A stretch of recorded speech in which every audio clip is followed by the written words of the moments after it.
Des antiquités égyptiennes, plus vraies que nature. Nous ne sommes pas dans une pyramide, mais dans l'atelier de Factum Arte à Madrid. Ces copies parfaites trompent même leur créateur, Adam Lowe. Les artisans égyptiens savaient comment faire pour que leurs peintures soient conservées pour l'éternité,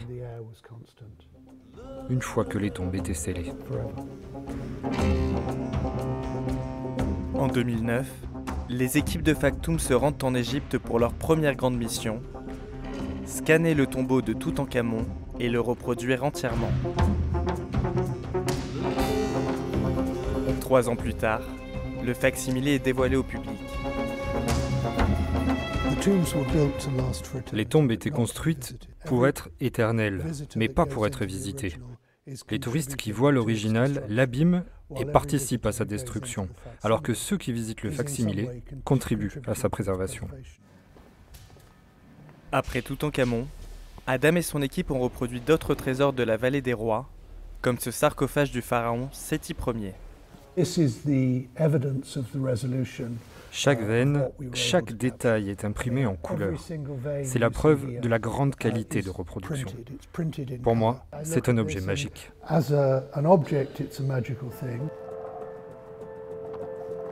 Pour que la magie opère,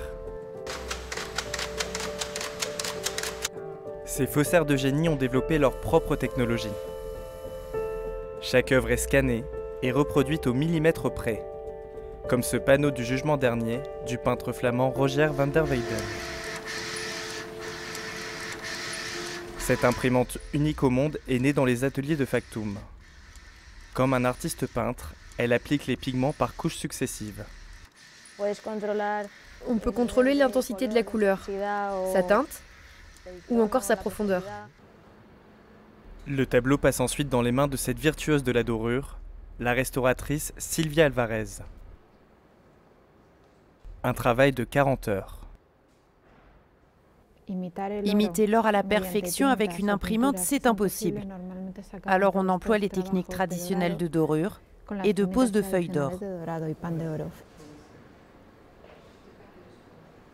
Je fais les dernières retouches pour recréer les craquelures. Dans ce coin, on ne voit plus du tout que ça a été imprimé. On y croit vraiment. Ce fac-similé remplacera son original aux Hospices de Bonn. Le vrai tableau, lui, sera exposé au Louvre. Toile de maître aux sculptures de l'Antiquité, le savoir-faire des artisans ne connaît aucune limite. Juan Carlos Arias dirige l'atelier de Factum depuis ses débuts. C'est aussi un maître de l'illusion.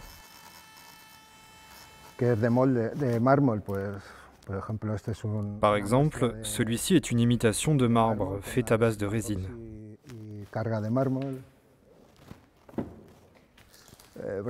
Et celui-là, du bronze. Faux lui aussi. On peut imiter à peu près n'importe quelle matière.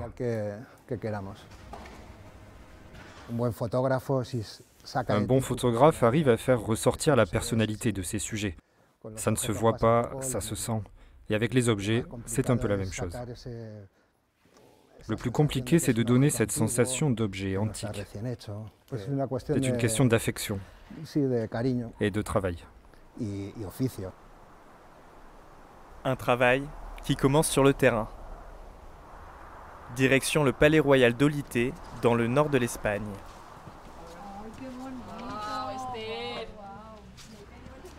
À la tête de cette nouvelle mission, le spécialiste de la numérisation chez Factum, Pedro Miro. Il encadre un groupe d'étudiants. Ces privilégiés ont accès aux joyaux du château interdit aux visiteurs, une salle recouverte de bas-reliefs en stuc du XVe siècle. Ces bas-reliefs sont d'influence modérale. Ils ont été modelés par des musulmans qui travaillaient en terre chrétienne. On est presque sûr qu'ils étaient peints, mais il ne reste rien des peintures. Si cette pièce, qui n'était qu'un simple couloir, était décorée comme ça, imaginez un peu l'ensemble du château. Le stuc est l'un des matériaux les plus fragiles au monde.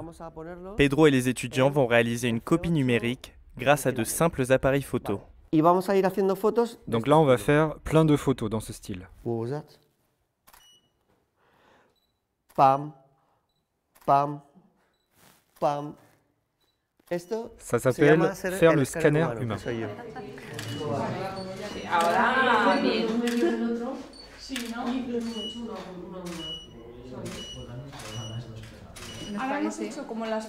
On a fait les photos de chaque partie. Ensuite, il faut qu'on en refasse sous plusieurs angles pour bien capturer les volumes des stucs. Les étudiants ont pris plus de 3000 photos. En quelques minutes, Pedro obtient déjà un premier modèle 3D. Je trouve que pour une première, on s'est bien débrouillé. Je ne m'attendais pas à un aussi bon résultat, pour être honnête.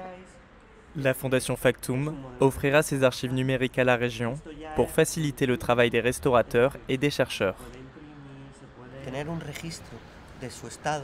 C'est important de garder une trace de l'état de ces stucs pour mieux les comprendre et les étudier.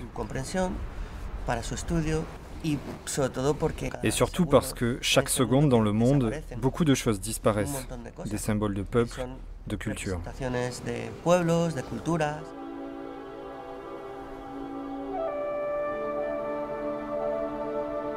De retour à Madrid, Adam prépare une livraison de taille à des milliers de kilomètres de là, au Brésil.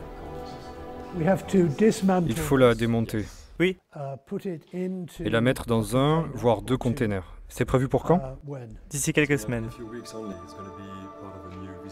L'original de cette grotte sacrée a été détruit. La fondation a mis 2 ans pour recréer ses inscriptions. Elle représente le mythe créateur de cette communauté amazonienne, l'équivalent de la Genèse chez les chrétiens, d'où ils viennent et comment ils sont arrivés là. Détruire cela, c'est les détruire eux aussi. Ce fac-similé sera installé en pleine Amazonie. Comme pour les Égyptiens avant eux, l'histoire du peuple Waouja pourra perdurer pour l'éternité grâce aux faussaires de génie de Factum Arte.